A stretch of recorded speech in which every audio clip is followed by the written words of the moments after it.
நம்ம இன்றைக்கி அனலட்சுமி கிச்சனில் மஞ்சள் பூசணிக்காய் வச்சு ஒரு புளிக்கறி எப்படி செய்யலாம் அப்படிங்கிறத பார்க்கலாம். வாங்க டிஷ்ஷுக்குள்ளே போகலாம். பூசணிக்காய் புளிக்கூட்டுக்கு நான் மஞ்சள் பூசணிக்காய் ஒரு கீர்த்து எடுத்து இந்த கப் நிறையா கட் பண்ணி எடுத்து வச்சுருக்கேன். இப்போ கடாயில் எண்ணெய் விட்டாச்சு. எண்ணெய் காஞ்ச உடனே நம்ம கடுகும் உளுத்தம் பருப்பும் போட்டுக்கலாம்.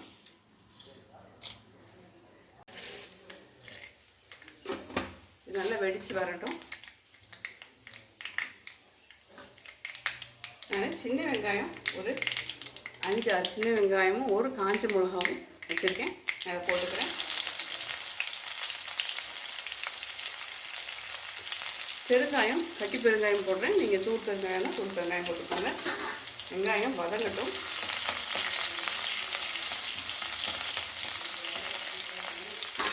இது வதங்கி வர நேரத்தில் நான் ஒரு பச்சை மிளகா புதுசாக கட் பண்ணி வச்சுருக்கேன் அது வாசத்துக்கு.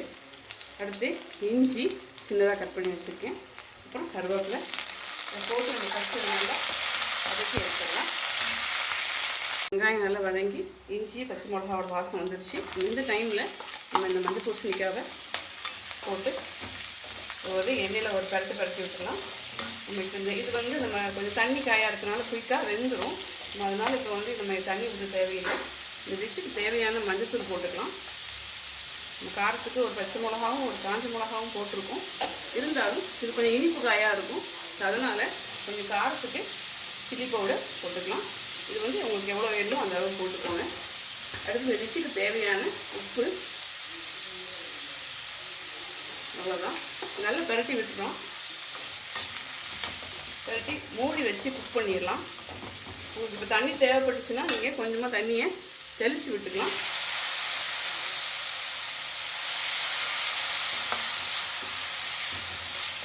மூடி வச்சுறேன். நம்ம பார்க்கலாம்.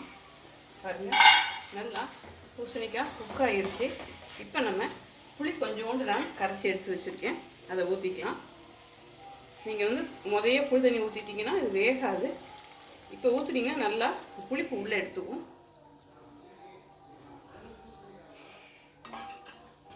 இப்போ நம்ம இந்த புளியோட பச்சை ஸ்மெல் போகிற வரைக்கும் இதை மூடி வச்சு குக் பண்ணிடலாம்.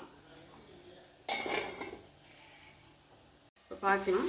நடுவில் நீங்கள் ஓப்பன் பண்ணி நல்லா கிளறி விட்டுக்கோங்க. பாருங்கள், புளியோட பச்சை ஸ்மெல் போயிடுச்சு. எண்ணெய் பிரிஞ்சு வரதை பார்க்கலாம். ஸோ இது ஒரு கரெக்டான பண்ணி இப்போ நம்ம நிறுத்திடலாம். மல்லித்தலையை போட்டு இந்த டிஷ்ஷை முடிச்சுக்கலாம். இது பார்த்திங்கன்னா சாதத்தை கூட நீங்கள் பிசைஞ்சு சாப்பிட்லாம். சின்ன குழந்தைங்களுக்கு கொடுக்குறதா இருந்தால் நீங்கள் வெல்லம் போட்டுக்கலாம். இனிப்பு புளிப்பு உரப்பு எல்லாமே இருக்கும்.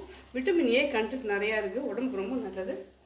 ட்ரை பண்ணி பாருங்கள். இன்னொரு சூப்பரான டிஷ்ஷில் மீட் பண்ணலாம். மறக்காமல் சேனல் லைக் பண்ணுங்கள், ஷேர் பண்ணுங்கள், சப்ஸ்கிரைப் பண்ணுங்கள். தேங்க்யூ.